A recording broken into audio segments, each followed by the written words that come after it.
We're live, baby, but we're letting it breathe just for a moment. Hang tight, hang tight. Lots to discuss. Got to bring on Facebook, get a bunch of beautiful green check marks. Let us know we're cooking here with grease. You know, I was corrected on that once. Someone said, no, it's not you're cooking with grease. It's you're cooking with gas.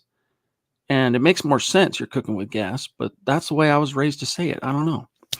Welcome in, everybody. It is the Huddle Up Podcast, presented as always by Mile High Huddle and powered by Blue Wire Podcasts.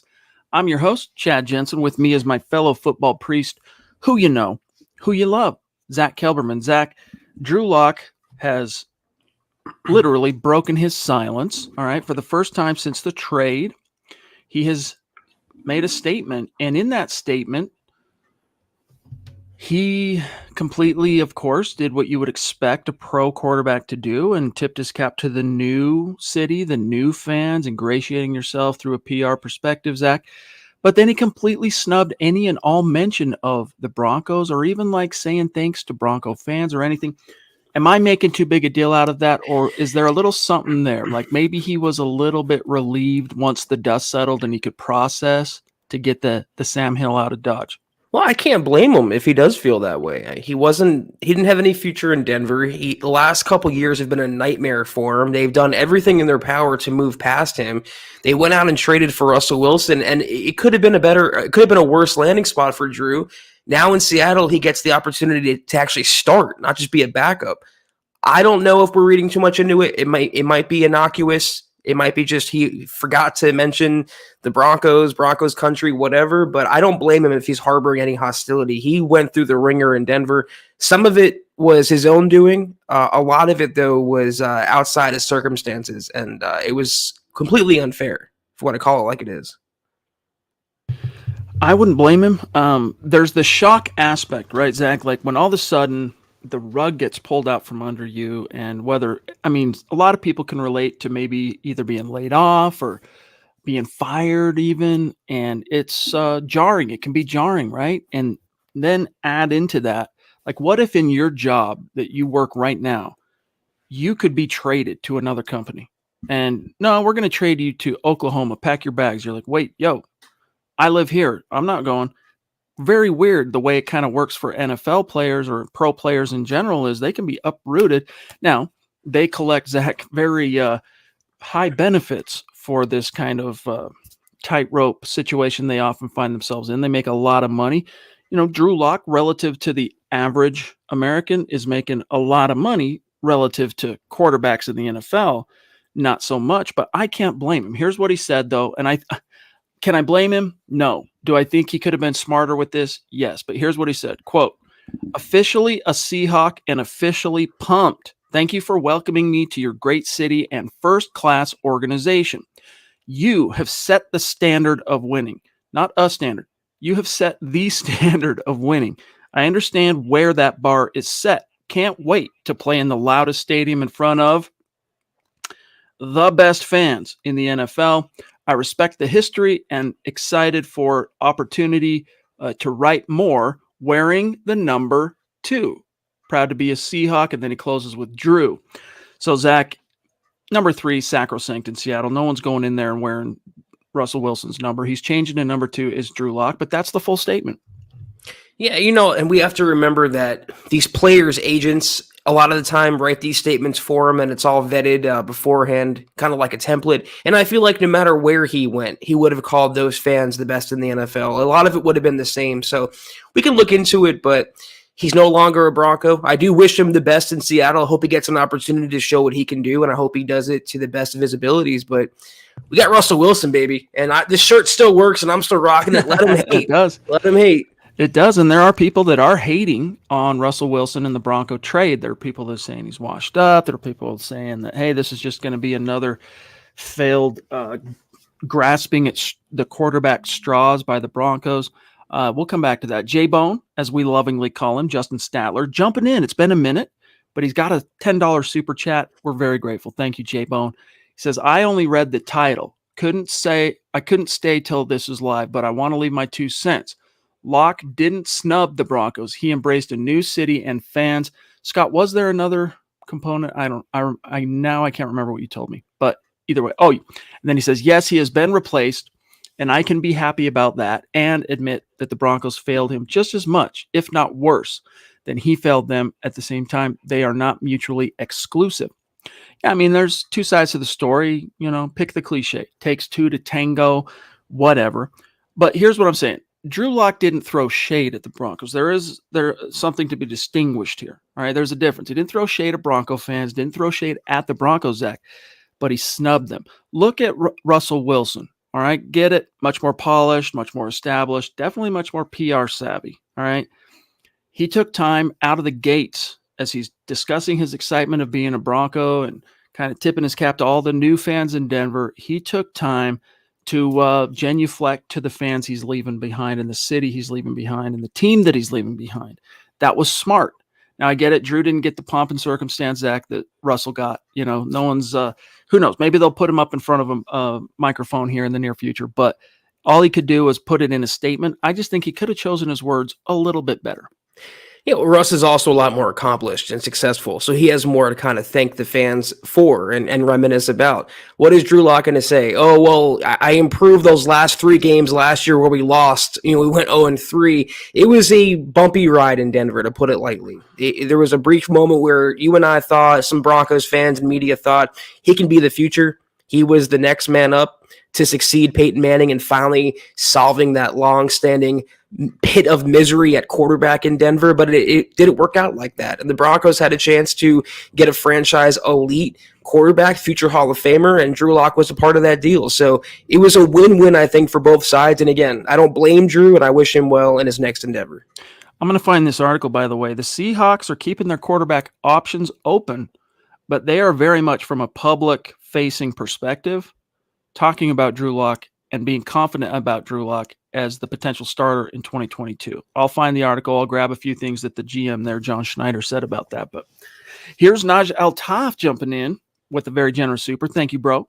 Devontae Adams, in case you guys missed it, traded to the Las Vegas Raiders. Nuts. The AFC West will be spectacular this season. I know the AFC West, it's been a whirlwind. I mean, first of all, this division has been steadily improving over the last 5-6 years. The Broncos, they've missed the quarterback. You could argue they've missed that next level coaching as well, but they've kind of, as much as that hasn't come out in the standings, Zach, the Broncos have been getting better. The drafts, the last 3 drafts that John Elway put in the bank, good drafts. George Payton, excellent draft his first time. I mean, the pieces are there. And then you've got Las Vegas getting better with a franchise quarterback. You got LA getting better with the franchise quarterback. And then, of course, the 800-pound gorilla, the Kansas City Chiefs. But the Raiders still have Josh McDaniels. And as long as they have McDaniels, it's always going to be a handicap. It is nuts. And you know who made the AFC West single-handedly the place to play? Russell Wilson. Everyone wants to play against Russell Wilson in the West, and he not only made the Broncos relevant again, he made the division relevant again. So it is nuts. There's Chandler Jones coming here, Khalil Mack, J.C. Jackson, obviously Russ, and now Devontae Adams linking up with his former college teammate at Fresno, Derek Carr. It's going to be some offense, Chad, but I'm very, very comfortable knowing the Broncos have a man by the name of Patrick Surtain II to hang with Devontae. It's going to be fireworks from the opening whistle. And as you mentioned, Russ in Denver now. And as we talked about, hey, this could be another great recruiting lightning rod in the vein of what Peyton Manning was able to offer the Broncos. And turns out so far the early returns would point to at least DJ Jones, Zach. One of the reasons the Broncos were as attractive, and he had multiple offers, was because of Russell Wilson. He said, quote, on other teams who reached out to him during the free agency process, quote, it was a good bit of teams, some interesting offers. I won't get into that. We had a lot of love from teams, but I felt like this was home from the jump, especially when they made the move on Russ. I knew it was somewhere I wanted to be. I want to win immediately. That's what they're doing here. That's what and then he corrected himself, we are doing here, close quote. So then he talked about the culture and going against Russ since he's basically been in the league with the San Francisco 49ers and how excited he is and confident he is. Dude, we'll see if the Broncos can reel in any other free agents thanks to Russ. I will say the next move is the Broncos, and I don't want George Paton to make a move for the sake of making a move to appease the fan base, but you got to have a counterpunch now. La'el Collins is officially released. He's out there visiting Cincinnati, though, so I don't know if the Broncos will get a shot at him, but they got to do something. They need a right tackle, a cornerback. I would even bring back Bryce Callahan and pray he's healthy for a year and then address that spot in the draft. But every other team is getting better around you, and the Broncos have to keep up pace. Come on, George, let's get on the phone. How cool would it be? On that topic, and then we'll grab Corey H. Appreciate your patience, Corey. Broncos signed Tom Compton, so they do have a, in my opinion, significantly better and more proven tackle option other than Calvin Anderson now to complement Garrett Bowles. I don't know about better because I wrote the article and I looked into him. He's actually graded out as the fourth best run blocking tackle in the NFL last year. So that's his forte. The downside, though, is he's terrible in pass pro. So I think Bobby Massey's better overall if you want to bring him back as a starting holdover tackle. And maybe Calvin is a little better in pass pro than Compton is, but he can play multiple spots. He has position versatility. He can compete at guard as well. And they're going to have an open competition. They also brought in Ben Braden, former Packers guard. And from what I'm hearing, they're going to open the spots between Reisner, Moody, Braden, and Tom Compton. And may the best man win under Butch Berry, the new OL coach. Get after it. You know, scholarship's over. Earn your keep. Sing for your supper. Corey H., thanks for your patience, bro. Really appreciate you. In Detroit, another one of our great hashtag state of being members of Broncos country, he says, I'm not going to lie, this Devontae deal to the Raiders hurts. In my book, we are at least a solid corner or inside linebacker away from me feeling like we have the best roster. The Raiders are for real. We'll talk about how real they are real quick, though. Ian Rappaport, the full compensation for Devontae Adams. The Raiders get Adams. The Packers get a first and a second round freaking draft pick. Adams gets a 5-year deal worth a whopping $141.25 million clams. Whoa. Franchise quarterback money for a receiver and you already had Hunter Renfrow and Darren Waller and Josh Jacobs.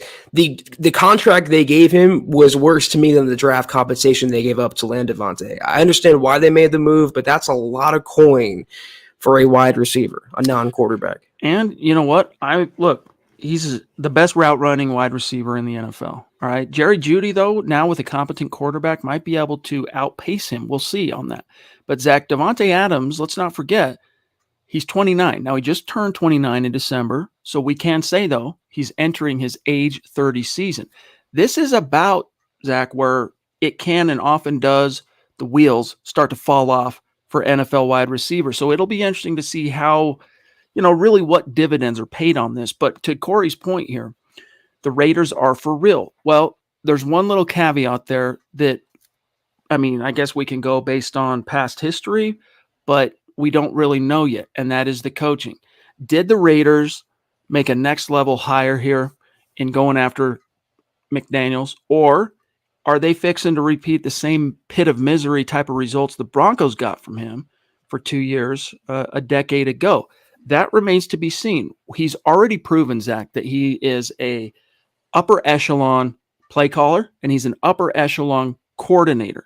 But he failed in his brief as a head coach and a leader of men miserably. We'll see if he learned from that. You're supposed to learn from your failures. And I believe that you learn more from your failures than you do your success, even though success leaves clues. But in the case of Josh McDaniels, those failures, Zach, were so serious. They were so deep, especially on the heart level, the character level. Very smart between the ears, but in his heart, does he have the wisdom to have learned what lessons that provided? Only time will tell, but I'm not counting on it. I thought he did. He actually impressed me by hiring Patrick Graham as his DC, but then he turns around and hires none other than Tom McMahon to run his special teams. So it's just Josh McDaniels being Josh McDaniels. I don't know what he sees there. And for Devontae, aside from the coaching, the biggest risk, if I'm the Raiders, is he's going from Aaron Rodgers to Derek Carr. And I'm a Derek Carr fan, but he's nowhere near the level of Aaron Rodgers. I don't know if he's going to live up to that contract.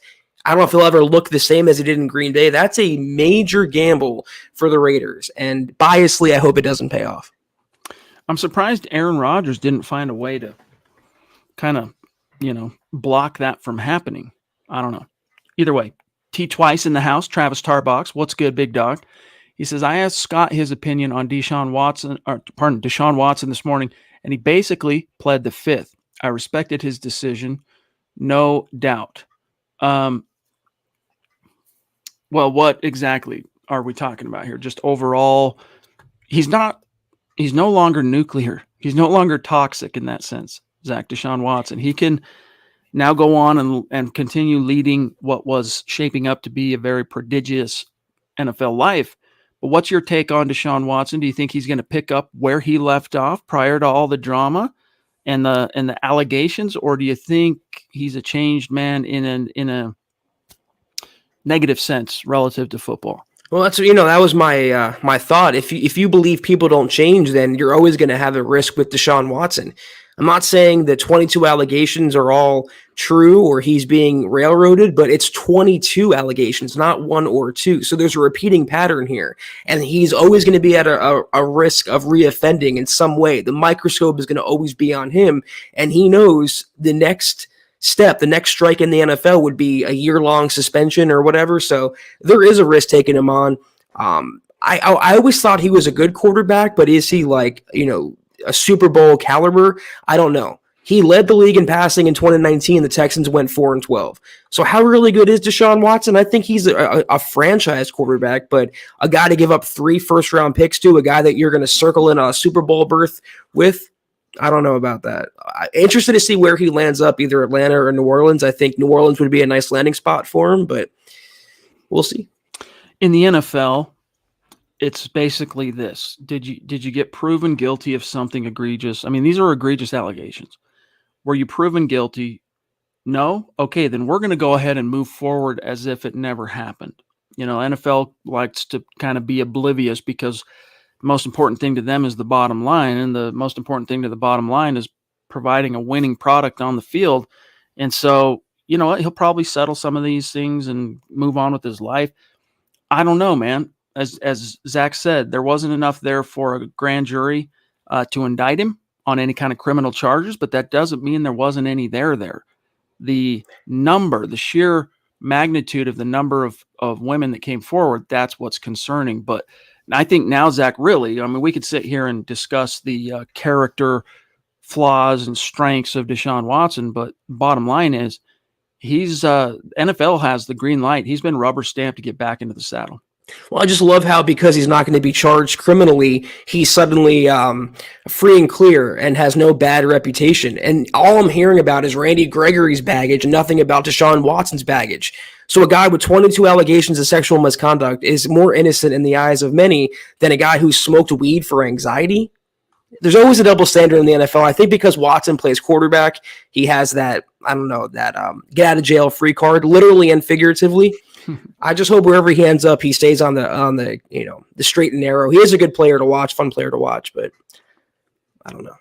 78 Leadhead. We'll see, buddy. We shall see relative to old Lyle Collins. It would be awesome. But these additions that they've made now with Calvin Anderson and now Tom Compton, I know Tom can play inside too, but something tells me that they're going to kind of let that sleeping dog lie and probably draft one. I hope I'm wrong, because I would love to see a player of Collins' magnitude in Denver blocking at right tackle. Miguel says, what in the Sam Hill? Adams to the Raiders. Holy mackerel, Batman. The AFC West is the division you don't want to face. Facts. Indeed. What the Sam Hill? Indeed. Edward Keating, good to see you, bro. Thank you. He says, I wish Locke well, but I'm excited for the Broncos under Wilson. Raiders got Adams. This division is stacked, but we still have the better roster. What do you guys think? Let's go Broncos. No, I think across the board, now that take away the other free agent moves, Zach, the Broncos have made in 22, just interjecting Russell Wilson onto this roster as it was, I think they're a better team than the Raiders. I think they're a better team than the Chargers. And you can make an argument, depends on what you look at there, but I put them, if we have to power rank it now based on roster, Zach, and then just like what you've done, I'm going to still give the Chiefs number one in terms of power rankings to start the season, only because this collection, this cast of characters has already proven itself in the AFC West. Broncos still have to prove themselves, even though Russ is proven. He's proven in Seattle. He's proven in that environment. He's got to prove it here in Denver, but I still put them 2. And then I'm going to put the Raiders, and then I'm going to put the Chargers. I still, on all fronts, and one of my best friends in the world, Pat Burns, shout out, loves the Chargers. So cover your ears, my friend. But on all things Chargers, when it comes to success and hype, I believe it when I see it. I think most teams, I was going to say everyone got better in the West, but the only move the Chiefs made is signing Justin Reed, the safety. They haven't made that splash blockbuster, but you have Patrick Mahomes, so that covers a lot of sore spots on the roster. I think the Raiders have better personnel at certain spots. I think right now their pass rush, until proven otherwise, is better. They have Chandler Jones to go along with Max Crosby. They have a better tight end, obviously, Darren Waller. You can make the case that Javonte and Josh Jacobs are equal. Receiving core, I mean, on paper, it's both are pretty imposing. I know Devontae is the best receiver in the NFL, but the Broncos have a collection of young talent. Offensive line can go either way. So, I mean, they're going to hang in there, the Broncos, with any team. And now, like Chad said, as long as you take away the Gregory signing, the Jones signing, the Compton signing, as long as you get Russell, you automatically go from here to here by the virtue just of his presence alone. And all we know now is the Broncos can go toe-to-toe with anyone, and they don't have to back down. They don't have to worry about being insignificant at the most important position because they have that guy in place. It's interesting. I pulled up the article, by the way. I want to come back to this after we grab Dave's very generous super chat. But what the Seahawks are saying about Drew Lock, I think this is something that will interest you guys. Dave Millage, thank you, buddy. I hope I'm pronouncing your last name, Millage or Millage. That's the only 2 options I'm coming up with. But up there north of the 49th parallel in Canada, proving that Broncos country is not a geographic location. It's a state of being. Dave, thank you, buddy. Helps keep the lights on here. Trust. He says, good evening, MHH. We are in good shape today with more work to do in free agency in the draft. We know that. As the West amps up, let's secure Russell's protection and head to battle. Great chats in the huddle each night. That's cool, dude. British Columbia? Is that where you're from up there? I don't know. But either way, Zach, Dave is increasingly becoming a legend. Yeah, I appreciate you so much, Dave. And I agree with what you're saying here wholeheartedly. There's no way they can go into the season with either Calvin Anderson or Tom Compton starting at right tackle. They got to do something there. And I know that Lyle Collins is the only major fish in the market, and he might go to Cincinnati, but maybe you look in the trade market, maybe you pick up a guy like Dennis Kelly to hold the fort. They just have to do whatever they can to placate Russell Wilson, especially with the pass rush that we've been talking about in the West now. You don't make a trade of that magnitude and get a quarterback of that magnitude and don't do everything to surround him with the best talent available. So I'm right there with you. You got to protect Russ by any and all measure. All right, let me cover some of the things they're saying. I'm trying to find this Schneider quote, but I found it. All right. So first of all, referencing the hot Drew Lock start to his career, right? The 4-1, then they fire Scangarello, and then it basically went downhill from there. Well, here's what Carroll said, quote, his third down numbers were terrific. He was taking care of the football really well. Locke, who on third down as a rookie completed 70% of his passes, averaged 6.7 yards per attempt, and threw 4 tutties with 0 picks. And then he goes on to say the coordinator left after that time. Times changed for him, and he didn't play to that same level. Exactly what we had evaluated, he showed. John stayed with it, followed him through his career, talking about the GM, watched it happen. We still think he's that guy. And then Carroll then doubled down on his offensive philosophy and all that. I don't need to get into that. But however, their faith in this is the Athletic. However, their faith in Locke won't prevent Carroll and Schneider from entertaining other quarterbacks. Schneider said, quote, we'll continue to explore options, but we have a ton of faith in Drew. We're excited about it. So that's how they're feeling about Drew. And, they said some really nice things about Drew in Denver. Took a minute to get it out of the guys in Denver, the new coaching staff, and then he got traded. So you can't take any of that to the bank so much, Zach, but they did acquire him via trade. So they don't really have any better options now. Doesn't mean they can't get into like the Deshaun Watson conversation or something else, but I don't know. I think they're going to roll with Locke and draft a quarterback. I was going to say, where have I heard that before? It's all very eerily familiar. I think Seattle's plan with Drew is what the Broncos' plan would have been if they struck out on A-Rod. Have Drew as the fallback, but if you can upgrade, you can upgrade. I don't know about Deshaun Watson, but I heard that they're going to make a play for Baker Mayfield because Baker wants out of Cleveland. So Officially. yeah, it's not. I'm just so happy the Broncos, like when there's a quarterback available now, Chad, we don't have to wonder, oh, should the Broncos kick in a second and a third for Baker Mayfield or go after Jimmy Garoppolo? I'm so happy that roller coaster ride is over, and good luck, Seattle. It's a bumpy expedition. Andrew Baker, what's good, big dog? How's Axel doing? Let us know. Andrew says, I wish Drew the best. I think he'll make hay in the NFL, but with Russ, who is going to be his go-to guy, or who should be his go-to guy? MHH for life. You demand, big dog. I think his go-to guy is going to be Cortland Sutton. Russ likes throwing to the numbers. All right, he likes throwing to the outside, to the hash, vertically, back shoulder. He likes throwing outside. He'll work the middle of the field, but that's kind of his first instinct. So who's the outside more often than not? It's Sutton. It's Patrick. Judy is interesting to me. I want to see if this is the quarterback that Judy's been waiting for that can really kind of finally unlock what he can do, because Jerry Jeudy, I mean, the highest drafted wide receiver in Broncos history, did not touch the end zone in year 2. It was a bad offense last year. Probably shouldn't make too much of that, Zach. But if I had to answer this question, I think it's going to be Cortland Sutton, the first guy he mentioned. No, actually, Tim Patrick was the first guy he mentioned in the press conference. So maybe that's the one. But it's going to be an outside guy. Yeah, I think he's going to like everyone. Honestly, this receiving core is so deep, including Alberto for that matter. But I'm going to go with Jerry Jeudy just to change the conversation up a little bit. Just because of what Jeudy can do with his footwork and his route running and separation when he's used correctly, unlike running fake jet sweeps under Pat Shurmur. Nathaniel Hackett and Justin Houghton are going to get Jeudy the ball. They're going to get him in space and get the ball in his hands, let him make plays. And once Russ gets that trust level down with Jeudy and that comfortability and his eyes are opened as to what Jeudy can do, that's going to be his guy. I literally cannot wait for Jeudy to finally break out and shut a lot of his haters up. They're calling him a bust. He should be traded. There's a reason why he was the 15th overall pick. There was a reason why he was so highly touted in college. There's a reason why I call him Devontae Adams light. Get the ball in his hands, and I guarantee you good things are going to happen. Well said. Travis, so is Tom Compton an upgrade over Massey? I don't know that I would call him an upgrade over Massey. I do believe he's an upgrade over Calvin Anderson. Dude is a road grader at right tackle.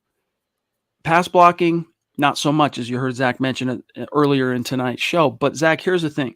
There's a little bit of a difference blocking for a pocket statue like Jimmy Garoppolo and Russell Wilson in terms of taking pressure off your guys responsible for blocking the edge. And so I think that's going to help Garrett Bowles and whoever ends up playing right tackle. I think Russell Wilson's speed with which he gets rid of the ball, and then also his ability to improvise off schedule, it's going to help out whoever that is. So it wouldn't surprise me, in other words here, Zach, if Tom Compton comes to Denver, ends up becoming the starter, and his pass blocking grades suddenly get better, not necessarily because he got better, but because the quarterback play was more suited to maybe some of his strengths and weaknesses. I think it's an upgrade for the Broncos in the sense that Compton's reuniting with Butch Barry, who was the Niners assistant coach, and now he's the Broncos offensive line coach. So familiarity is going to help Compton have an upper edge on that spot, but also the familiarity with George Payton, because Compton played for the Vikings, and he was equally as terrible in pass pro there. So again, he's a nice depth piece and a good guy to have, play guard maybe in a pinch, tackle in the pinch, swing. But I don't want a swing guy starting at right tackle. I want a bona fide guy, blocker, starting for right tackle for the Broncos and guarding Russell Wilson. I can't chance it. I can't. Fonzie with a super chat. Welcome, Fonz. Appreciate you. With all the moves the AFC West teams are making at edge rusher, how the heck our O-line is going to hold up? Wild. I think we just spent a minute on that, but Garrett Bowles still going to give you, I think, top 15 caliber play at left tackle. And the same thing I said and how Russ is going to benefit whoever wins the right tackle job applies to Garrett Bowles. It's definitely a challenge. The ante has been upped in the AFC West, which is why both Zach and I would feel a lot more comfortable if the Broncos were to move one more mountain and get Lyle Collins here. But barring that, I still like where they're at right now. I don't love it, but bringing in Compton, Anderson is at least semi-competent swing guy.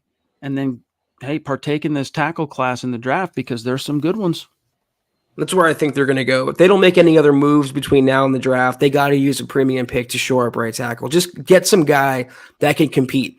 So you have a rookie, you have Calvin, and you have Tom Compton at right tackle. May the best man win. I hope that best man does his job keeping Russell Wilson upright. Bryce, what's good, big dog? Thank you for the super. It is really good to see you. He says, Russell Wilson has started World War III in the AFC West. Yeah, it's like an arms race right now. I mean, it really is. And, he relishes that. He fears nothing. Remember, I'm reminded of the Big Lebowski. We fear nothing, Lebowski. That's Russell Wilson to Patrick Mahomes right now. And it's so nice that there's a legitimate chance the Broncos are going to win this war. It's not like every other team is getting better and everyone's counting out the Broncos to get crapped on. I mean, there's a chance they can emerge this season holding the AFC West crown. I'm so excited to see the games play out. Yes, but, that onus, I think, to Fonzie's point, and GLP, you demand, the onus is on all the offensive lines now in the AFC West. Things just got spicy because now you add Randy Gregory to Bradley Chubb, and I mean, it's going to be a gas. Michaela, the Duchess, jumping in. Great to see you. She says, why it always feels like we're always playing catch up, always chasing the rest of the division, never on top. Love you, Michaela. So generous of you. Well, it's because the Broncos have not had a quarterback for 6 years. That's the thing you got to remember. Now that's changed. Look at it like this, Michaela. Pretend when Peyton Manning arrived in Denver in 2012, he wasn't 36, he was 26. All right, just for craps and giggles for a second here. All right, and through all this stuff that's happened in AFC West history since 2012, Manning's been here the whole time, and all these changes that are getting made and the additions around the AFC West, would they cause as much, I should say, trepidation if Manning had been here the whole time? Probably not. But because the Broncos have been in literal catch-up mode this entire time, sans quarterback, it kind of feeds that feeling of insecurity and fear, I think. But your mindset should go to, hey, it's basically the equivalent of having Peyton Manning here now. Russell Wilson, you shouldn't fear that. Russell Wilson is the tide that raises all ships. It's going to take time for Broncos country to really see it because literally we got months to go till the season starts. But I have zero doubt that so long as Russell Wilson stays healthy, Devontae Adams, doesn't matter who is heading to the AFC West, the Broncos are going to be a force to be reckoned with. This isn't going to be an easy dub on the schedule for any team anymore. The Broncos are going to be a problem. We appreciate you, Michaela. Thank you so much for your super. I think you're being a little. I'm not one to tell somebody else not to be pessimistic, but you can make the case easily that every other team was playing catch up after what the Broncos did. They started this whole firestorm by landing Russell freaking Wilson in a massive blockbuster trade, and every other team adjusted and countered to that. So I know it's a anxiety-filled proposition when a team like the Raiders lands Devontae and Chandler Jones goes to the Raiders and this and that. But when you have Russell and when that final domino falls and they finally solve that long-standing need with a quarterback of his magnitude, pairing him with the coaching staff, pairing him with these players, what they've done in free agency on top of Russell Wilson, it's just as you have just as reason to be optimistic as you do pessimistic. So that's the bucket I'm looking in. My cup is half full, not half empty. I would really, Michaela, lean into the sea change aspect of what's happening in Denver right now on a energetic, spiritual level. Like there's a new sheriff in town, and I don't say that as like a tip of the cap to Peyton Manning, but Russell Wilson, no joke, right? Let me remind you, the Seahawks have had some pretty bad roster holes in recent years. Really, from 2014 on, it's been a steady decline. All right. A lot of snafus in free agency, a lot of bad draft classes. And yet, in the 10 years Russell Wilson was that team's franchise quarterback, they missed the playoffs twice, one of which was this past season, and he was hurt. And yet, he still made the Pro Bowl. So, lean into the optimism, my friend, because I really don't think you have anything. I know we're all a little traumatized right now. I mean, 5 years of straight losing seasons and then 6 of missing the playoffs. I mean, the depredations have been serious. I get that. But now is the time to feel confident in being hopeful. All right. That's my message to you. Naj, love you. Thank you for number 2 tonight, bro. He says, do you rather see the Broncos going after a lineman, Collins, or waiting for the draft? Zach, gun to your head right now. Is Collins coming, or is it probably the draft? I mean, I heard that he wants to play for Miami, and now he has a visit lined up with Cincinnati. I don't think the Bengals are going to let him get away. The opportunity to join the AFC champions, it could be too much for him to pass up on. I would love Lyle, but I'm being realistic. And again, if they don't make another move between now and the draft, I think they're going to use a premium pick to solve that right tackle need. Who that guy is at 64, I do not know. Maybe they even trade up into the top of the second round, or maybe even in the bottom half of the first round. But they got to do something, because again, if they go into the season and you have the 4 or 5 positions pretty much filled, and that last spot is led by Calvin Anderson or Tom Compton, how do you feel good about that? I really think the Broncos are erring on the side of, we're going to trust our quarterback. They made a move to re-sign Anderson post having that trade in place with Seattle, and then they signed Compton. I think they're going to say, look, is it like ideal right now? No, but we feel like Russell Wilson's the equalizer there. Marcus Lewis Henna from across the pond. Appreciate the stars, big dog. It's good to see you. Tom El Greco up in Canada. See? State of being, baby. He says, I'm excited we have an elite quarterback in Wilson, but I was a big lock advocate. I'll root for him as well. Yeah, dude, I don't blame you. Like, you want to see the guy. It's like when Vaughn left, right? He got traded or whatever.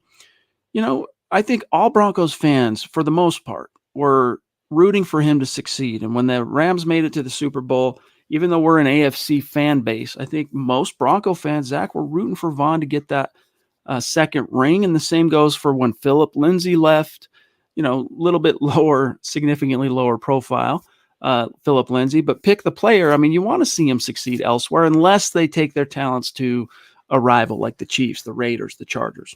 Here's what I'll say. I'll root for Drew to get the opportunity to sink or swim on his own, because I don't think he truly and completely and wholly got that in Denver. And if he sinks on his own, he's on his own in terms of my loyalty to him. He's no longer a Bronco. We cover the Broncos on this podcast. I wish him the best with the Seahawks. He didn't get a fair shake, I think, in Denver, but let's see what he can do in a new locale. That's what he needed most of all. We were talking about that months ago. A change of scenery was the best thing for Drew Lock, and he finally got it. And the other thing on that front is, what did we tell you? There are going to be teams out there who have their own evaluation on Drew coming out that are going to convince themselves, or, are of the mindset anyway, that, hey, we had this evaluation on Drew. We like this. We like that about him. I mean, John Schneider said, yeah, we love the hose he's got on his shoulder, right? But if we can just get him into our culture, I know it hasn't been great in Denver, but in our scheme, in our culture, it's going to be different. That's exactly the kind of verbiage that John Schneider and Pete Carroll were spouting this week. Retro Rob TV, what's good? Says, fact, Zach, ever since Russ got traded to Denver, it doesn't seem as if the rest of the teams in the AFC West, as if the rest of the teams in the AFC West went into desperation mode. I appreciate that, Super Rob. Desperation mode, I don't know, because those teams all were better than the Broncos for the most part the last couple years, but they did recognize that, whoa, the Broncos are legit now. They're no longer the Broncos of the Vic Fangio. They're no longer your brother's Broncos. This is the new age. This is a new era. This is a legitimate playoff, if not Super Bowl contender with Russell Wilson. And I think the teams around them, except for Kansas City, they all try to counterpunch the Broncos' moves, which is nice in itself. The fact the Broncos are that relevant, the Broncos are setting the standard. Everyone wants to be as splashy as them. They want to make moves to combat their biggest move, which was Russell Wilson. So it does seem like he started that firestorm, and that's why I disagree with what Michaela said, that they're playing catch-up. The other teams are. The Broncos aren't. It's going to be interesting because, I mean, obviously we can't forget about the Chiefs, man, and Patrick Mahomes. I mean, that's going to be a consistent thorn in Denver's side for the foreseeable future. But you know what else is going to be in the foreseeable future, Zach? Russell Wilson, 10 to 12 years. That's how much longer he wants to play. So we're talking into the early 2030s. So you're going to have the ability, is my point here, that for most of the time in which Patrick Mahomes is a Chief, you're going to be able to go toe-to-toe, fight fire with fire, health willing on the Russ front. Mike, it's good to see you, big dog. Let's see here. We're at 40 minutes. We're doing pretty good. Travis, we get the O-line right. It's going to be awesome to watch. Yes, indeed. But already, the offensive line that is going to coalesce around Russell Wilson is many orders of magnitude better than anything he's had there in a while in Seattle. So that's the good news here. Flazify, that's a newer name. Welcome. Thank you. Connect on Twitter. He says, I hope Tom Compton is not starting next season. By far the Broncos' worst signing so far. His tape is horrible. Zach, you had the write-up. All I've done is read your article. I mean, I don't think the Broncos signed him to be the starter, though. And in a worst-case scenario, he could step in, but he's a depth piece. You know, he's a swing guy that you bring on the bench if you want to tackle or a guard. He has versatility. There's lots of like. He has familiarity with Butch Berry. His tape in pass pro is not good, but his tape in run blocking is pretty good. So nice, again, swing guy, backup, reserve, whatever you want to call him. I'm assuming George Payton's plan isn't to start Tom Compton, but to have him as a insurance guy, that's a lot better. Lawrence brings up a point here I like. He says, honestly, I think it was McDaniels that set us up for Elway and his run that came after that. Very true. And also it's like, you got to walk the desert before you can get to the promised land. That was the desert for the Broncos. And then you could even argue in that same spirit, Lawrence, you can argue, does Peyton Manning land here without Tim Tebow making the Broncos a national phenomenon in 2011? My opinion is no. That's my opinion. But Phil McLaughlin, appreciate you, big dog. Clado Tornado, he says, Zach, you being a former Dallas reporter, should we be as concerned with Collins' weight issues as Cowboys fans say we should, or is that just salt on their side? I don't think his weight is a concern. Well, from what I'm hearing, he kind of he had hip surgery after the 2020 season, and he showed up to training camp last year, not really giving the full prognosis to the Cowboys, and that kind of pissed them off. And then he had a 5-game suspension for missing a drug test, which was he fought to get that reduced. It didn't work out, but that was kind of a overreaction on the NFL's part. So no, the weight issues aren't a problem. His hip could be an issue because those things don't go away. Those are lifelong things that you battle. And for a big guy like Lyle Collins, who has to move in different directions, it's always something worth monitoring. But if you can get him, you have to get him. He's a monster. Again, I'll keep saying it literally and figuratively, and he would instantly upgrade that entire line. Ronnie, only a legend puts a selfie in the dentist chair on their Facebook profile pic. Love you, Ronnie. Appreciate you. And I still have held on to 2 of those. What would you call them, Zach? The little Bronco head and the medallions. Yep, they're a treasure. So thank you, Ronnie. He says, I expect we'll see several great games involving the AFC West. What a time to be alive. Indeed. That's what I'm saying is, listen, like the children of Israel of old, you guys wandered the desert. You suffered. You went through the ups and the downs. You took your lumps, you paid the price, and now the manna has dropped down from heaven in the form of Russell Wilson, and it's going to be it's going to make up for what I think Bronco fans have gone through the last 5-6 years, which was unprecedented, unprecedented since the 60s. And we got Lawrence asking what's up with Melvin Gordon. My answer is I really don't care what's up with Melvin Gordon. It just shows how much he was overpaid on his last contract, because he's coming off a solid season and he hasn't gotten a sniff on the open market from what I know. And the Broncos, I heard a reunion wasn't likely, but maybe if his price is lower enough, they can bring him back to the 1B status, to the Javonte Williams 1A. But on Williams for 1 second. I love how it's shaping up for him. They brought in 2 offensive linemen of the road grading variety. They brought in a blocking tight end, Eric Tomlinson, and a quarterback who thrives off play action. Javonte is going to eat with a capital E this season. I cannot wait to see him break out. No one's talking about him in the Broncos offense, but he's going to be a huge, huge part of it. And you have Russell Wilson mentioning J-Dub. And of course, you're not going to mention Melvin Gordon because he's not under contract, and you're Russell Wilson and you've done your due diligence and you know that. But at the same time, those two go back, man. They go back to Wisconsin in college. So anyway, I agree. I think the longer Melvin stays out there on the market, the better it is for the Broncos if they have an interest in perhaps bringing him back, because this is Melvin realizing that I thought the streets were always going to be paved with gold for me out there. I mean, I'm Melvin Gordon.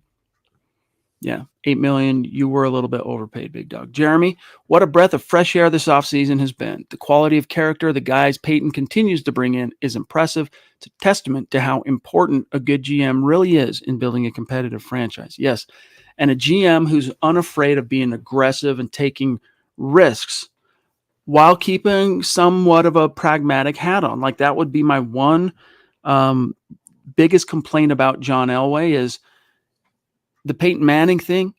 I don't know if it's because at the time, they were paying Peyton $19 million a year, and that was a lot of money for NFL teams back then.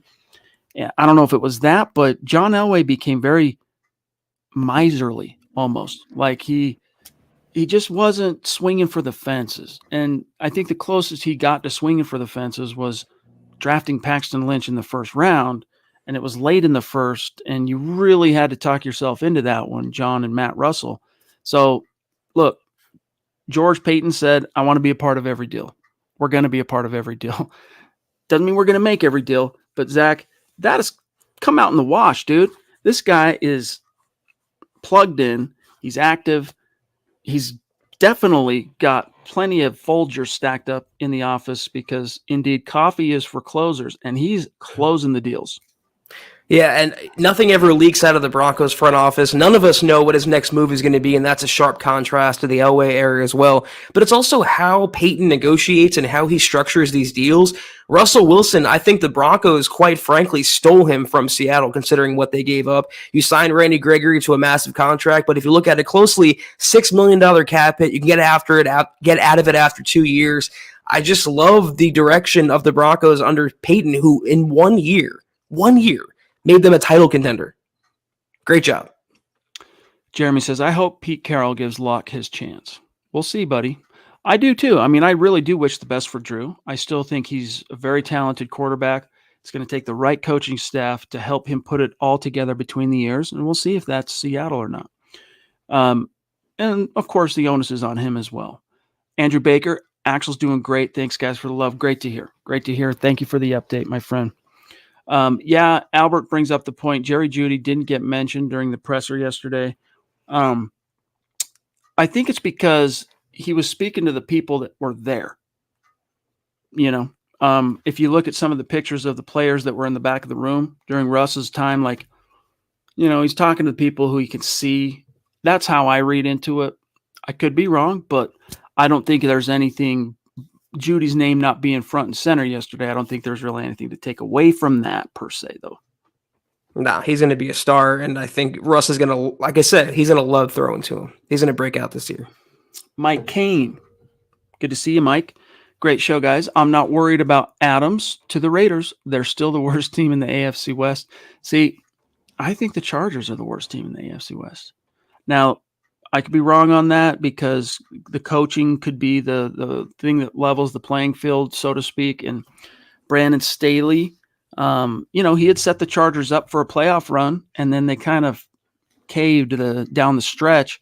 And the Raiders, man, with an interim head coach, special teams guy at that, they made the tournament. So I don't know. I really don't think – I don't know what it is about the Chargers, dude, but I'm doubting Thomas. What is this? My second or third biblical reference here. I'm doubting Thomas when it comes to the Los Angeles Chargers. It's because they're chokers. They're perennial chokers, and they'll never get over the hump. But yeah, the Raiders can do what they want. I think they well overpaid for Devontae in terms of his contract. He'll never live up to that number, and it's quite impossible for him to, in my opinion, going from Rodgers to Derek Carr. But as long as the Broncos focus on the Broncos, they're going to be okay. I think that's the view that Broncos country should take as well. Nash the Fifth, good to see you, bro. He says, good evening, Priest. Are you happy with Randy Gregory? Or would you have preferred Chandler Jones, Hassan Reddick, or Von Miller? Zach, you seem to be pretty stoked on Randy Gregory. I personally am fine with it. I just have some fears about the character thing and coming to a state in which the problem chemical for him is legal and available on corners, basically, right, here in Colorado. So I think if you look at age, you look at remaining upside, remaining gas in the tank, tread on the tires, however you want to look at it. He was the best option, maybe right up there with Reddick in that sense. But I really do think Gregory gives you the best upside, but that higher upside, Zach, does come with, we're talking about Randy Gregory here, all right, some downside risk. Let's just hope it doesn't come to that. Yeah, I think that's a good point. You're paying Gregory for his upside. And I mentioned yesterday, the Broncos are the first team in his professional career that has invested in him, that has given him that multi-year deal, given him that generational life-changing money. And I think he's going to pay the Broncos back for their investment and their trust as well. I wanted Chandler Jones. Obviously, he got a huge contract from Vegas, and I think he was out of the Broncos price point. I didn't think Von coming back was super realistic, and him going to Buffalo and making 20 a year, it's a lot of coin. Reddick would have been a nice fallback, but there's something about Gregory that just is so appealing because of his attitude, his tenacity, his game-changing ways, his forced fumbles, his sacks. He can turn a game on a dime, and he's that firebrand that the Broncos have lacked for many years now. So as long as he stays healthy, I'm not worried about the weed. He's a professional NFL athlete. If he wanted weed, he can get it anytime from anyone in any place. I think it's the injuries. If he can just stay healthy, he's going to be a fan favorite. Is he going to wear 94? That's what I want to know. Pot roast, wore it well. Then, of course, D-Ware. Oi boy, Josh the Chaos Boy himself. What's good, bro? Thank you for the very generous super. He says, Priest, Adams to the Raiders. AFC West is hands down the wildest division in football. Outside of right tackle, we need some solid play at linebacker and slot corner to shut down the firepower in the division. Free agency or the draft, we got to level up. Yeah, corner's still a big hole right now. You got the two outside guys done. That's great. But what do you got for slot when you're going to be playing out a nickel and dime sub packages majority of your snaps? Benjamin Albright, for example, reporting on Broncos are looking at corners right now. Right tackle, I think they made their move for whatever reason. Maybe it was the whole Lyle Collins thing. Zach was a little, just in the wake of everything else they've done, was a little too, a bridge too far, so to speak. They brought in Tom Compton, let that figure itself out with Calvin Anderson combined with the draft. Corner, I think right now, you brought Josie back. So there's no like big hole at linebacker. Corner right now and safety. I think you can get by. You probably, if you err on the side, going back to the whole upside thing, Zach, and potential, you could probably err on that side of things with Caden Stearns next to Justin Simmons and hope for the best because he showed a lot of strong positive signs of being an impact playmaker, but his skill set is more kind of in line with what Simmons does as opposed to what you would traditionally kind of think of as a strong safety. Corner in the slot, though, that's my biggest thing missing from this defense right now. Yeah, I was going to say there's Stephon Gilmore still out there, but he's not really a slot guy. So I'm going to bring back Bryce Callahan if it was up to me. Give him a 1-year deal, put a lot of incentives and escalators in there, and hope he stays healthy. When he's healthy, he's an all-pro caliber corner. No hyperbole, no exaggeration. That's what he is. I would attack that area through the draft. Safety, I'm good. I'm good with Caden Stearns. I'm good with Jamar Johnson. Maybe you add another rookie to fortify that spot, but I think they're pretty good there opposite Simmons. And yeah, right tackle. It's always been a huge Broncos need, and now especially with the weakest link on that line being right tackle, protecting Russell Wilson, it's a priority. I don't know what they're going to do on the open market. There's Lyle Collins, Dennis Kelly, and other guys I don't think you want that are much better than Tom Compton. I think they're going to address that area through the draft and put a premium onus on it, as they should have many years now. Fonzie, again, thank you, buddy. For the four QBs in the AFC West, it feels like mobility will be key to surviving the pass rush that's to come. How would you rank the four quarterbacks in terms of mobility? That's easy, dude. Russ, Mahomes, Herbert, Carr, in that order. And yes, I'm saying that Russell Wilson is a more mobile quarterback. Now, look, than Mahomes. Mahomes has that devilish knack for just avoiding the rush and just enough athleticism to punish you when things get off schedule. But in terms of really, how you would define mobility, Russ has that same preternatural sixth sense too, Zach, and the athleticism to boot. But then he takes it up a notch in terms of actually being able to, take chunks out of you with his legs. Like I can pull up his stats, but some of his rushing production over the years, like I'm going to err on Russell on that one. Yeah, Mahomes also runs like a toddler who pooped his pants. When Russell Wilson runs, it's a little more smooth and solid. So yeah, I'm going to say he has better escapability. Even at his age at 33, I think he's a better mobile quarterback than Patrick. I'm just looking here. Rushing and receiving. So, I mean, the second year the Seahawks went to the Super Bowl, all right, the one they lost in that final interception to the Patriots. That year, Russ rushed for 849 yards and 6 tutties. He has almost 5,000 career rushing yards. So you project that over the 10 years he's been in the league, Zach, he's good for nearly 500 rush yards a year when he's healthy. And he's mostly healthy. 16. Last year was the only year he missed starts since becoming a freaking pro. Phil, love you, bro. I hope I'm wrong, but I'm not sold on Gregory. He missed all of 17 and 19 with his suspensions. Last year, he had 12 games. Looked good until the injury.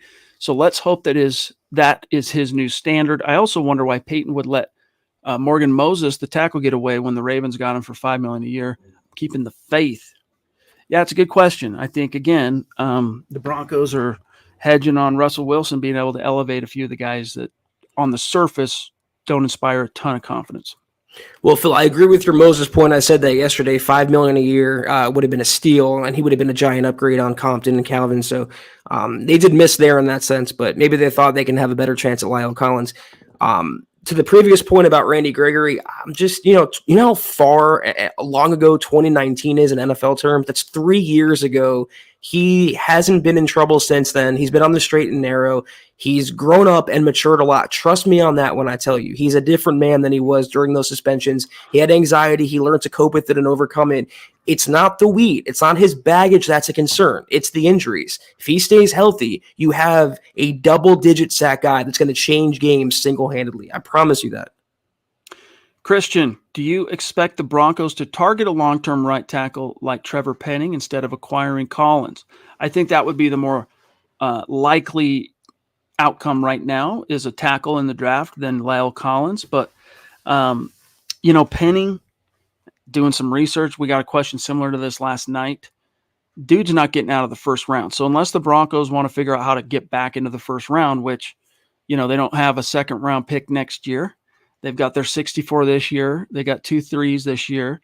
Not going to be easy for them to get back into the first round if they want to. So they're going to have to, if they want a tackle early at 64 is where they're going to probably have to, they might be able to move up a little in the second round, Zach, with those 2 third-round picks, but that'll be dependent just on their board and who's there. And, he likes to have more darts. They moved around a little bit last year, Zach, in the on day 2 and 3. Well, day 3 of the draft, I should say. But they went into the draft with 10 picks. They came out of the draft with 10 selections. Now, they weren't the exact same picks they went into the draft with, but 10 selections going in, 10 selections coming out. George Payton likes to make his picks. So I don't think you're going to see him liquidate further assets to try and move back up. They're going to see what's there for them when they go on the clock at 64, I think. I would just hate to rely on that, like hoping Penning falls or you have a chance at a decent tackle prospect. That's why I would have loved to get a Morgan Moses or a Lyle Collins, just so you feel good regardless of what happens in the draft. And I'm right there with you. It's tough. And even Peyton admitted giving up the first-round picks and the second-round pick for Russell Wilson was tough for him, but he couldn't pass it up. He's not going to do that twice. Picks are still gold to George Paton. He believes in building through the draft to establish his foundation. He could move up in the second. I don't think he will. We just have to hope there's a decent tackle prospect on the board. Huero, he says LMFAO. My bad. Josh. A toddler who pooped his pants is the most accurate description ever. Good thing we already have younger, better Devontae Adams. Yeah, I said it. We shall see. By the way, a couple of options at tackle 64. All right, look at Abraham Lucas. Look at Braxton Jones from Scott Kennedy. The Duchess, would you really trust a rookie at right tackle with Wilson's help? In a perfect world, no. But the NFL, it's never perfect. So you kind of got to make the best of and the most of what you've got. Depends on who that rookie is, to be frank with you, Michaela, because it's based on who's the player. Let me see how talented this guy is. Let me see how smart he is. There's something that I wrote about today in the 5 takeaways article from the Russell Wilson presser is he talked about, what it takes to be successful in the league as individual players and then how that translates to collective success. He really hammered on, did Russell Wilson, the intellectual rigor with which players have to attack their jobs as pros. And if they do, that's where it pays dividends. So the real secret here, Zach, is not just finding the best athletes. Pick the position, right tackle, quarterback, any position. It's not just finding the best athletes. The Broncos have been down that path. Paxton Lynch, probably the most athletically gifted quarterback in his class. But what did he bring to the table intellectually? Nothing. Zip. Zero. And so, hey, find a right tackle with some talent. There's gonna be plenty of them, but really find the right tackle who can be on the level intellectually with Russ, and you'll probably be okay if you have to start a rookie. Yeah, I think you said it depends on the rookie. If it's Penning, I trust him. If it's some guy that's like the 5th or 6th guy on their board, then I'd feel a little shaky. That's why you wanted a better vet there. And maybe I'm making too big of a deal out of it. I'm just traumatized by the Elijah Wilkinson disasters and stuff like that. I hate the Band-Aids at right tackle. They've suffered there for too long. I want them to get it right. And I've been pounding this particular table for quite a while. Get a right tackle through the draft. Place a premium on that position and stock the cupboard so you're not looking for year to year for the next guy. Jermaine, whoever wins the West is going to the Super Bowl. Could be, my friend. But we are out of time. Scott, do we have any 11th hours or we do? Okay, we got a rapid fire here. Let's see. Barack. Let's throw Barack on. Did Randy Gregory have a press conference? Not Tomorrow. Yet. It's going to be tomorrow. Appreciate you. Good to see you, my friend. Thank you for that super chat. Stick around. Nathan Gale, thank you for the support, my friend. Really do appreciate it. Connect with us on Twitter, guys. Like Facebook for us is where we like to share content, but we hang out on YouTube and Twitter and the website itself, milehighhuddle.com. So make sure you're following us on Twitter, Nathan. That's where we can keep the conversation going outside these streams. Chad Beach in the house. Appreciate the stars, big dog. By the way, we went into tonight's stream on Facebook with the goal of 250,000 stars at 54%. When we reach that goal, as you guys know, we're raffling off a Broncos jersey, or should I just say, Zach, we're raffling off a Russell Wilson jersey to someone who helped us contribute to that goal, like Howie frickin' Day potentially could be in on that. So thank you, Howie. You the man as well. And let me see here. Man, love tonight's chat, just good vibe. A lot of great comments, a lot of great topics, a lot of great questions, but we got to go. So, Eric, you the man. Appreciate you as well. Zach, if you want to get us going, I'll pull up Facebook and YouTube. Yeah, because the news never stops. For anyone who cares, the Panthers are out on Deshaun Watson, is now down to the Falcons and the Saints. So, hope we get a resolution on that. That was the Huddle Up podcast, though. We are off until Sunday. But until that time, follow us on Twitter at Huddle Up Pod. You can follow the main account on Twitter at Mile High Huddle. You can follow Chad on Twitter at Chad and Jensen. You can follow myself at Kelberman NFL. Follow Scott on Twitter at Scout Kennedy. If you want a beanie like I'm wearing, if you want a shirt like I'm wearing, a hat like Chad's wearing, go to huddleuppod.com. That's our merch store. Check that out. Lots of goodies in there. And Facebook.com/Mile High Huddle Pod. Like that page. Follow that page. Guys, if you haven't gone to Apple Podcasts, please leave your football priest a 5-star review for a chance to win a goodie each and every month. But if you can't do those things, please, guys, please do these 3 things. Takes a few seconds. Subscribe, like, and share this video and every video you see on the MHH channel. Helps us grow and reach more Broncos fans just like you. Amen. And they're out there. You want to talk about wandering the desert? There's tens of thousands of Broncos fans just like you, unaware of this community, waiting to embrace them. The more you like the videos, the more you share it out there, helps us reach them. Right? That's no lie. Shout out to these great Super Chat superstars tonight: J-Bone, Naj, Corey, Edward, Fonzie, Bryce. Hey. That's right. The Duchess, Tom, Retro Rob, Flazify, Dave, Clado, Mike, Nash the Fifth, Oi Boy, Josh, Christian, and Barack, and also Huero. Much love and respect. And then the finishers on Facebook tonight: Howie on top. Appreciate you, big dog. Followed by T Twice, Jermaine, Phil, GLP, Jeremy, Andrew, Chad Beach, Miguel, Nathan Gale, Eric Weber, Marcus Lewis Henna, and Lawrence Rivera. Thanks for a great week of podcasting. It's been just such a pleasure to get on these streams with you and talk about the exciting things going down at Dove Valley. So we'll look forward to talking to you next week.